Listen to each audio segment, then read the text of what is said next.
Magandang araw po sa lahat ng mga seniors na pensyonado. Ito ang latest update sa 1,000 piso na pensyon para sa mga maralitang nakatatanda. Siniguro ni Senator Angara na tuloy ang pagbibigay ng 1,000 piso na pensyon ngayong taong 2023. Taliwas sa naunang pahayag ni Congressman Rodolfo Ompong Ordales na hindi naisama sa taong 2023 national budget ang pondo para sa 1,000 piso na pensyon ng mga nakatatandang pensyonado sa ilalim ng social pension.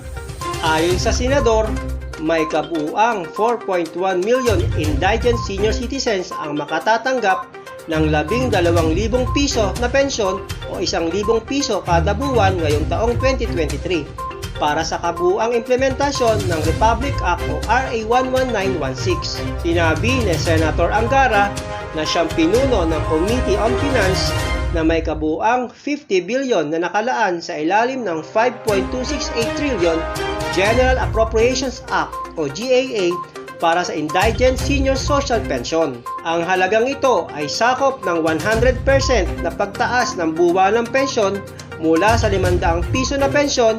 Ito ay gagawing 1,000 piso na pensyon sa ilalim ng Republic Act o RA 11916.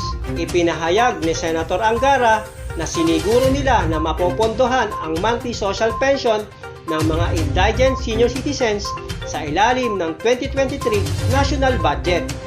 At ayon pa rin sa kanya na isa sa may akda ng batas na ito, ang social pension para sa mga maralitang nakatatanda ay makakatulong ng malaki sa kanilang kabuhayan at pangangailangang medikal. At yan po ang good news para sa lahat ng mga seniors sa bansa na tumatanggap ng buwanang pensyon sa ilalim ng social pension.